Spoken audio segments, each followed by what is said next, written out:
Okay. అంటే పత్రిజీ గారి గురించి మీరు ఎన్నో సంవత్సరాలు ఆయనతో ట్రావెల్ చేశారు.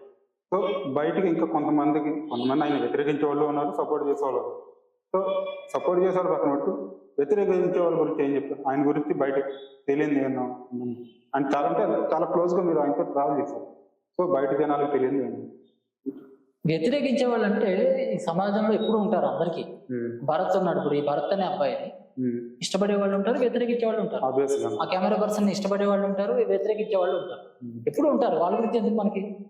పత్రి గారు ఆయన ఏం చేశారు, ఆయన జీవితం చూస్తే తెలుస్తుంది.